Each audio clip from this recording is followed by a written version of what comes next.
And that's precisely why we're getting you this special series called Connecting Bharat. It's a segment nobody can afford to miss.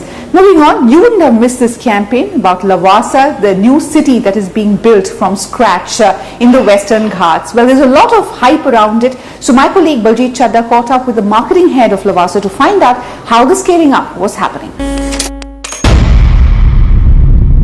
Lavasa is the hill city being built across 12,500 acres, nestled amidst the majesty of the Sahyadri mountains along the contours of the Paraskar lake.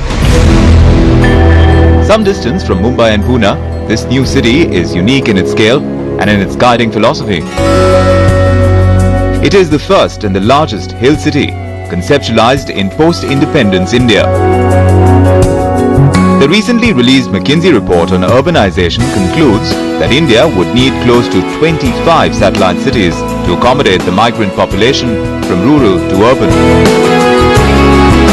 Lavasa is the first model of city development targeted at a 3 lakh population built on the principle of new urbanism. We caught up with Anuradha Paraskar, marketing head at Lavasa, to find out what the master plan of the company was. It's the first city in the country today really with a logo and an identity of its own.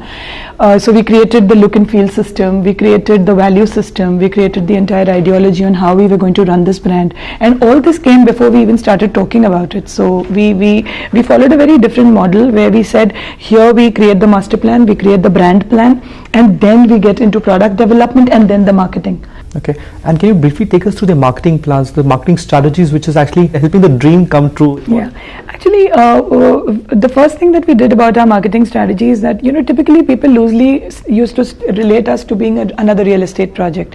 We are extremely clear that we are not a real estate development. We are a city developer, and it's a new category creation in the marketing sense. So everything that we do, we try to keep creating our own ways to do it. For example, not being part of real estate exhibitions where you are just selling houses, because we are selling education, we are selling hospitality, we are selling life in that sense, a quality of life. That is one. Second is, as I said, creating an aspiration for the brand, and also creating a shall I say societal corporate marketing by using thought leadership platforms like Future Cities, which kind of position you that yes, you are the person who is leading this whole process of urbanization in a small, humble way. I think those are the two routes that we are taking. On the flip side, you also have you have the trap which typically people position Lavasa as a second home or a second home destination. How do you overcome that kind of? We will be. We are living with that fact, because it's very honestly today people who have invested are the second homers, and we took education and tourism as our initial hooks, because that makes people come there. We started parallelly selling it to the second homers, but I think clever communication and more importantly product development, which brings non-polluting industry there. I think in the next 1 year we should be able to announce an industry tie-up, because we are working towards creating a small SEZ of about 500 acres there, which will attract the IT industry or the knowledge industries there, which will be multi-services SEZ, and once that comes in, we will be ready with the social infrastructure. I think we followed a model where social infrastructure is preceding the industrial infrastructure. Once that happens, I think time will take its own.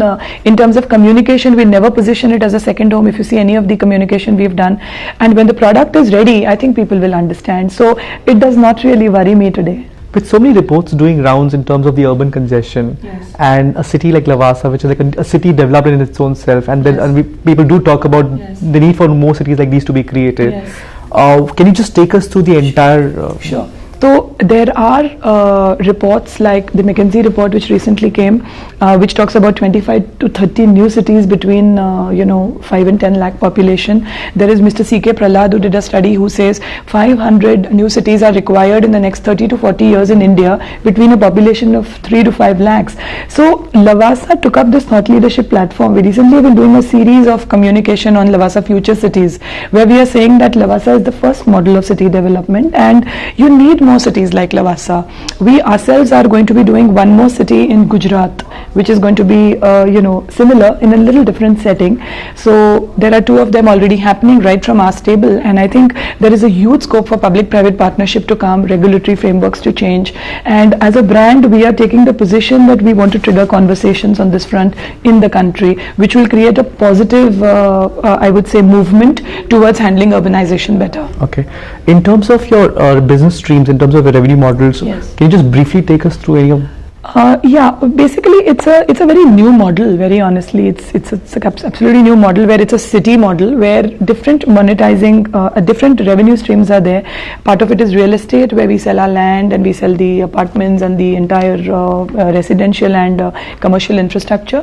Second is an entire model where we have created SPVs. So what we do is whenever a partner comes in, whether it's an Apollo hospital or any of the brands that come in across various verticals, we create special purpose vehicles, and we typically, depending on case to case basis, have a share there which enables us to bring them in faster and also participate in the long term revenue streams. So that's the second revenue stream where SPVs will contribute. And third and more importantly is the annuities that we would get from city management, because the entire business of managing cities itself is a very profitable model all over the world, and I think that's going to be a very interesting revenue stream which is also going to contribute. So mota I think it's these three things that will together build the city revenue model. Building new cities and marketing them well. We do need more of that, don't we? Moving on now, we head into a short break, but when we come back, we get to the pick of the week and Publicis' big 3 ad campaigns the world over.